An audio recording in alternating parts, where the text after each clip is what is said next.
Hello friends, welcome to study कर। मैं हूं आपका दोस्त प्रभाकर। आज के इस महत्वपूर्ण लेक्चर में हम डिस्कस करने वाले हैं 23 नवंबर 2023 के मोस्ट इंपोर्टेंट करंट अफेयर्स के क्वेश्चन।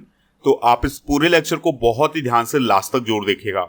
आज का पहला और इंपॉर्टेंट क्वेश्चन है, भारत और किस देश के विशेष बलों के बीच वज्र प्रहार 2023 अभ्यास शुरू हुआ है? आंसर हो जाएगा अमेरिका। तो भारत और अमेरिका के विशेष बलों के बीच वज्र प्रहार 2023 अभ्यास शुरू हुआ है और यह अभ्यास का 14वां संस्करण आयोजित किया जा रहा है 2023 में। इसका आयोजन मेघालय के उमरोई में शुरू हुआ है। दोस्तों, इस अभ्यास का आयोजन 21 नवंबर से 11 दिसंबर 2023 तक किया जाएगा। इसमें अमेरिका के विशेष बलों के फर्स्ट विशेष बल समूह यानी SFG और भारत के पूर्वी कमान के विशेष बल के जो सैनिक हैं वो इसमें हिस्सा ले रहे हैं। इस अभ्यास का उद्देश्य है संयुक्त मिशन योजना के अनुभवों को साझा करना, यानी दोनों देशों की जो सेनाएं हैं उसके जो सैनिक हैं वो आपस में जो अनुभव होंगे उनको साझा करेंगे। दोस्तों, दोनों देशों की सेनाएं पहाड़ी इलाकों में आतंकवाद विरोधी अभियानों और हवाई अभियानों में भाग लेंगी। इसका पहला संस्करण 2010 में आयोजित किया गया था और जो 13वां संस्करण था ये बकलोह हिमाचल प्रदेश में आयोजित किया गया था। 2023 के कुछ प्रमुख युद्ध अभ्यास भी डिस्कस कर लेते हैं। जैसे फ्रिंजेक्स अभ्यास भारत और फ्रांस के बीच आयोजित हुआ है। कॉन्कर्ड एक्सरसाइज भारत यूके के बीच। कोबरा वॉरियर एक बहुपक्षीय अभ्यास था जो कि 2023 में आयोजित किया गया है।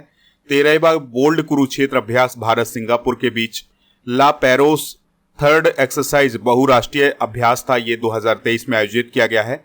सिंडियो मैत्री अभ्यास भारत जापान के बीच। डस्टलेक अभ्यास भारत उज्बेकिस्तान के बीच। धर्म गार्जियन भारत जापान के बीच। पहला साइक्लोन अभ्यास भारत मिस्र के बीच आयोजित किया गया है।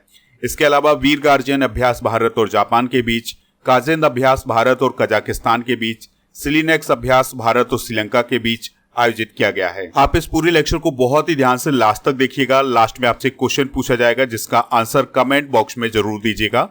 अगर आप चैनल पर पहली बार आए हैं तो सब्सक्राइब कर लें, बेल आइकन भी दबा लें जिससे आपको समय पर सबसे पहले नोटिफिकेशन मिल सकेगा। पीडीएफ के लिए आप हमारे टेलीग्राम चैनल से जुड़ जाइएगा। आपको टेलीग्राम पर जाना है, स्टडी कर ऑफिशियल सर्च करना है तो हमारा चैनल मिल जाएगा और इस चैनल को ज्वाइन करना है तो आपको पीडीएफ भी मिल जाएगा। आपके लिए एक इन्फॉर्मेशन है कि जो अक्टूबर माह की ई बुक है वो अब लॉन्च हो चुकी है, तो उसे आप ऐप से प्राप्त कर सकते हैं। सबसे पहले आपको ऐप डाउनलोड करना है। ऐप आप दो माध्यम से डाउनलोड कर सकते हैं, या तो नीचे डिस्क्रिप्शन बॉक्स में जो लिंक दी गई है वहां से डाउनलोड कर सकते हैं, या फिर प्ले स्टोर पर आप जाइए, स्टडी कर आप सर्च करिए तो हमारा जो ऐप है वो मिल जाएगा। इस ऐप को इंस्टॉल कर लीजिएगा। जैसे आप इंस्टॉल करेंगे तो कुछ इस प्रकार का इंटरफेस दिखाई देगा। आप ई बुक पर जाएंगे तो आपको अक्टूबर माह की, सितंबर माह की जो ई बुक है वो मिल जाएगी, तो यहां से आप इसको प्राप्त कर सकते हैं। इसके अलावा हमारी जो वेबसाइट है उसके माध्यम से भी आप डायरेक्ट प्राप्त कर सकते हैं ई बुक को। वेबसाइट का जो लिंक है वो डिस्क्रिप्शन बॉक्स में दिया गया है। दोस्तों, आपके लिए एक व्हाट्सएप चैनल भी बनाया गया है, तो व्हाट्सएप चैनल से भी आप जुड़ जाइएगा। इसका लिंक डिस्क्रिप्शन बॉक्स में दिया गया। अगला प्रश्न है, पश्चिम बंगाल के ब्रांड एम्बेसडर कौन बने हैं? आंसर हो जाएगा सौरभ गांगुली।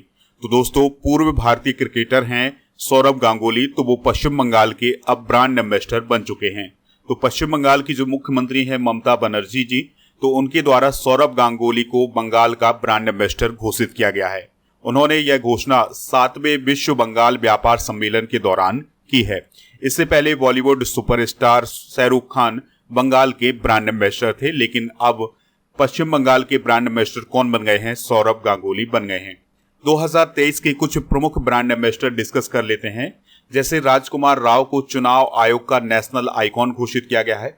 MS धोनी को SBI का ब्रांड एम्बेसडर बना गया है। कैटरीना कैफ को राडो का ग्लोबल एम्बेसडर बना गया है। सचिन तेंदुलकर को क्रिकेट वर्ल्ड कप 2023 का ग्लोबल एम्बेसडर बनाया गया है। इन्फोसिस के ब्रांड एम्बेसडर बने हैं इगा स्विएटेक और राफेल नडाल। करीना कपूर को प्लग का ब्रांड एम्बेसडर बनाया गया है। राहुल द्रविड़ को BPCL का ब्रांड एम्बेसडर, महेंद्र सिंह धोनी को बायकॉम 18 का ब्रांड एम्बेसडर और निखत जरीन को NMDC का ब्रांड एम्बेसडर बनाया गया है। बात आई है पश्चिम बंगाल की, तो इसकी कुछ बेसिक जानकारी डिस्कस कर लेते हैं। राजधानी कोलकाता है। राज्यपाल हैं CB आनंद बोस। मुख्यमंत्री हैं ममता बनर्जी। विधानसभा की 294, राज्यसभा की 16 और लोकसभा की 42 सीटें हैं। अगला क्वेश्चन है, दीप्ति बबूता को किस भाषा का दाहान पुरस्कार प्राप्त हुआ है? आंसर हो जाएगा पंजाबी का। तो दोस्तों पंजाबी भाषा के लिए दाहान पुरस्कार दिया जाता है, तो यह किसको प्राप्त हुआ है? दीप्ति बबूता को प्राप्त हुआ है। और दोस्तों वो दाहान पुरस्कार प्राप्त करने वाली पहली महिला बन गई हैं। उनकी एक लघु कथा है जिसका नाम है भूख इयोन सह लैंदी है, इसके लिए उन्हें यह दाहान पुरस्कार प्राप्त हुआ है। दाहान पुरस्कार पंजाबी भाषा में सबसे बड़ा अंतर्राष्ट्रीय साहित्यिक पुरस्कार है। इसका लक्ष्य दुनिया भर में पंजाबी समुदायों को एकजुट करना और वैश्विक स्तर पर पंजाबी साहित्य को बढ़ावा देना। दोस्तों इस पुरस्कार को 2013 में लॉन्च किया गया था। दाहान पुरस्कार की स्थापना वैंकूवर ब्रिटिश कोलंबिया कनाडा में की गई थी और यह पुरस्कार कनाडा इंडिया एजुकेशन सोसाइटी के द्वारा प्रदान किया जाता है। पंजाबी की अगर हम बात करें तो कनाडा में तीसरी सबसे अधिक बोली जाने वाली भाषा बन चुकी है। तो दोस्तों ये दाहान पुरस्कार कनाडा में प्रदान किया जाता है, इस पॉइंट को भी आप याद रखिएगा। नेक्स्ट क्वेश्चन है 26वीं बार विश्व बिलियर्ड्स चैंपियनशिप का खिताब किसने जीता है? आंसर हो जाएगा पंकज आडवाणी ने। तो दोस्तों पंकज आडवाणी ने 26वीं बार IBSF विश्व बिलियर्ड्स चैंपियनशिप का खिताब अपने नाम किया है। उन्होंने फाइनल मुकाबले में भारत के ही सौरभ कोठारी को 1416 से हराया है। पंकज ने 2003 को पहला वर्ल्ड टाइटल अपने नाम किया था। दोस्तों बात करें अगर हम पंकज आडवाणी की तो वह बिलियर्ड्स और स्नूकर के पेशेवर खिलाड़ी हैं। पंकज आडवाणी का जन्म 24 जुलाई 1985 को पुणे में हुआ था। वह 26 बार अंतर्राष्ट्रीय बिलियर्ड्स और स्नूकर फेडरेशन विश्व चैंपियन है। उन्हें 2004 में अर्जुन पुरस्कार, 2006 में मेजर ध्यानचंद खेल रत्न पुरस्कार, 2009 में पद्मश्री और 2018 में पद्म भूषण से भी सम्मानित किया जा चुका है। अगला क्वेश्चन है पहली स्वदेशी नौसेना एंटी शिप मिसाइल का सफल परीक्षण भारतीय नौसेना ने किसके साथ किया है? आंसर हो जाएगा DRDO के साथ। तो दोस्तों अभी हाल ही में भारतीय नौसेना और DRDO ने पहली स्वदेशी नेवल एंटी मिसाइल का सफल परीक्षण किया है और यह जो परीक्षण किया गया है ये सीकिंग 42B हेलीकॉप्टर से किया गया है। ट्रायल टेस्ट विशाखापत्तनम में किया गया है। यह मिसाइल नौसैनिक हेलीकॉप्टर में लगाई जाएगी। पिछले साल भी मई महीने में इस मिसाइल की टेस्टिंग ओडिशा के चांदीपुर के तट से की गई थी और अब इसका परीक्षण सीकिंग 42B हेलीकॉप्टर से किया गया है। दोस्तों बात आई है DRDO की, तो इसे defence research and development organisation बोला जाता है। यह रक्षा मंत्रालय के तहत काम करता है। इसका उद्देश्य है भारत को महत्वपूर्ण रक्षा टेक्नोलॉजी और प्रणालियों में आत्मनिर्भर बनाना। इसकी स्थापना 1958 में की गई थी। मुख्यालय इसका नई दिल्ली में है और इसके वर्तमान में अध्यक्ष हैं Sameer B Kamat. Next question है किस केंद्र शासित प्रदेश के किश्तवाड़ जिले की केसर को GI टैग प्रदान किया गया है? आंसर हो जाएगा जम्मू कश्मीर। तो जम्मू कश्मीर के किश्तवाड़ जिले में जो केसर पाई जाती है उसे अभी हाल ही में GI टैग प्रदान किया गया है। केसर को जम्मू के किश्तवाड़ क्षेत्र के कुछ हिस्सों में उगाया जाता है। केसर की सुप्रसिद्ध सबसे महंगी फसल को कुमकुम नाम से जाना जाता है। दोस्तों किश्तवाड़ के केसर उत्पादक क्षेत्र को स्थानीय तौर पर मंडल कहा जाता है। चलिए दोस्तों कुछ प्रमुख GI टैग डिस्कस कर लेते हैं। जैसे मणिपुरी काला चावल, ये मणिपुर से रिलेटेड है, इसे GI टैग दिया गया है। और कोडाई कनाल मलाई पुंडू ये तमिलनाडु से रिलेटेड है। पोंडम मिजोरम से, हमाराम मिजोरम से, गुलबर्गा तुअर दाल कर्नाटका से, मिर्च रखो गोवा से, संभल हॉर्न क्राफ्ट उत्तर प्रदेश से, कालपी हस्तशिल्प कागज उत्तर प्रदेश से और कोंडापल्ली बोमल्लू आंध्र प्रदेश से रिलेटेड है। तो इन्हें भी पहले GI टैग दिया जा चुका है। जम्मू कश्मीर की बात आई है तो दोस्तों जम्मू कश्मीर 31 अक्टूबर 2019 को केंद्र शासित प्रदेश बना था। राजधानी इसकी श्रीनगर और जम्मू है। उपराज्यपाल है मनोज सिन्हा। दोस्तों ये जो आप मैप देख पा रहे हैं ये है लद्दाख और ये है जम्मू कश्मीर। तो जम्मू कश्मीर में एक जिला दिखाई दे रहा है जिसका नाम है रियासी जिला। तो रियासी जिले में किस खनिज के भंडार पाए गए हैं? तो याद रखिएगा लिथियम के भंडार पाए गए हैं। तो ये पॉइंट भी इंपॉर्टेंट हो जाता है आपके लिए। अगला क्वेश्चन है साहित्य का JCB पुरस्कार 2023 किसे प्रदान किया गया है? आंसर हो जाएगा पेरुमल मुरुगन को। तो तमिल लेखक हैं पेरुमल मुरुगन।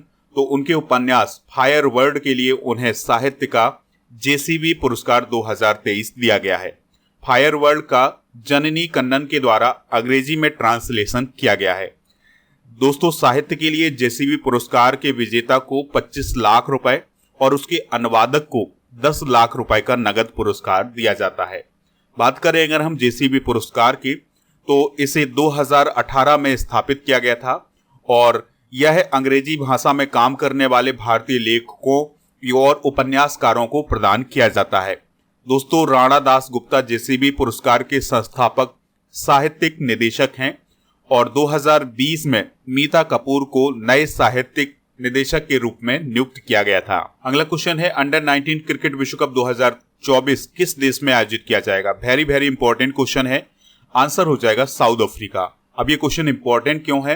क्योंकि दोस्तों, अंडर 19 क्रिकेट विश्व कप 2024 का आयोजन श्रीलंका में किया जाना था, लेकिन अब इसका आयोजन साउथ अफ्रीका में किया जाएगा। ऐसा क्यों किया जाएगा? क्योंकि कुछ समय पहले आईसीसी के द्वारा श्रीलंका बोर्ड को निलंबित कर दिया गया था, तो अब उसके द्वारा जो वहां पर वर्ल्ड कप होना था, अब वो वर्ल्ड कप आयोजित किया जाएगा साउथ अफ्रीका में। तो अभी हाल ही में आईसीसी के द्वारा ये फैसला लिया गया है।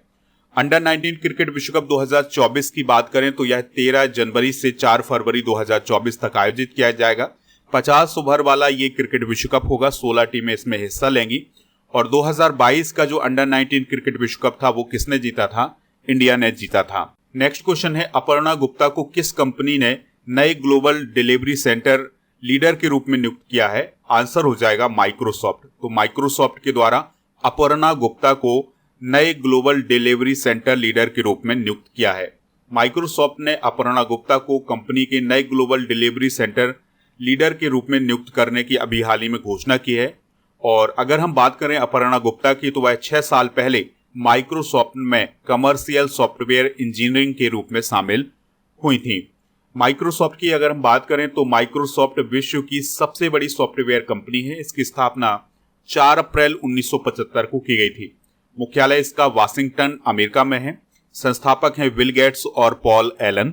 इसके अध्यक्ष और सीईओ हैं वर्तमान में सत्य नाडेला, जो कि भारतीय मूल के हैं। हाल ही में की गई कुछ महत्वपूर्ण नियुक्तियां भी डिस्कस कर लेते हैं। तो अभी हाल ही में हितेश मकवाना को भारत का नया महासर्वेक्षक नियुक्त किया गया है। हीरालाल सामरिया मुख्य सूचना आयुक्त बने हैं। मनोरंजन मिश्रा आरबीआई के कार्यकारी निदेशक बने हैं। आदित्य पुरी डेलॉयट के वरिष्ठ सलाहकार बने हैं। मुनीश कपूर को आरबीआई के नए एग्जीक्यूटिव डायरेक्टर के रूप में नियुक्त किया गया है। तो ये है हाल ही में की गई कुछ महत्वपूर्ण नियुक्तियां। आज का अंतिम प्रश्न है, हाल ही में किस एशियाई देश ने सेम सेक्स मैरिज को मंजूरी दी है? आंसर हो जाएगा थाईलैंड। तो दोस्तों, थाईलैंड के द्वारा अभी हाल ही में सेम सेक्स मैरिज को मंजूरी दी गई है। थाईलैंड में सिविल और कमर्शियल कोड में सेम सेक्स मैरिज शब्द को बदल करके व्यक्ति और मैरिज पार्टनर शब्द दिया गया है। यानी कि अब वहां पर सेम सेक्स मैरिज शब्द यूज नहीं किया जाएगा, बल्कि व्यक्ति और मैरिज पार्टनर शब्द यूज किया जाएगा। थाईलैंड जो है ताइवान और नेपाल के बाद तीसरा एशियाई देश बन जाएगा जहां पर समलैंगिक विवाह मान्य होगा। भारत में सेम सेक्स मैरिज को कानूनी मान्यता नहीं है, हालांकि समलैंगिक जोड़ों को कई अधिकार भी दिए गए हैं।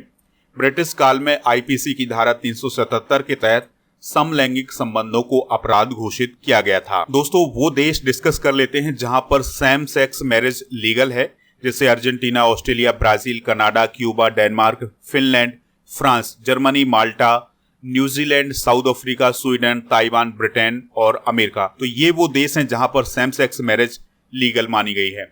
चलिए अब कल के करंट अफेयर्स को रिवाइज कर लेते हैं, फिर इसके बाद जनरल नॉलेज के पिटारे को डिस्कस करेंगे। लास्ट में पूछेंगे आपसे एक क्वेश्चन जिसका आंसर कमेंट बॉक्स में देना है। कल का पहला क्वेश्चन था, लग्जमबर्ग के नए प्राइम मिनिस्टर कौन बने हैं? Luke Frieden. 51वें इंटरनेशनल एमी अवार्ड 2023 में बेस्ट कॉमेडी का अवार्ड किसे मिला है? वीर दास को मिला है। इसके अलावा एकता कपूर को भी इंटरनेशनल एमी अवार्ड में पुरस्कार मिला है। 54वें भारतीय अंतर्राष्ट्रीय फिल्म महोत्सव का शुभारंभ किस राज्य में हुआ है? गोवा में। इंडोनेशियाई मास्टर्स 2023 गोल्फ टूर्नामेंट का खिताब किसने जीता है? गगनजीत भुल्लर ने।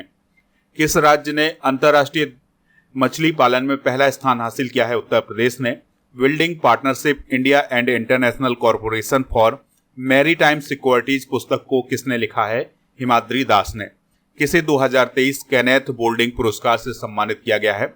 बीना अग्रवाल और डेविड बर्किन को। नई दिल्ली में भारत और किस देश के बीच दूसरी 2+2 मंत्री स्तरीय वार्ता हुई है?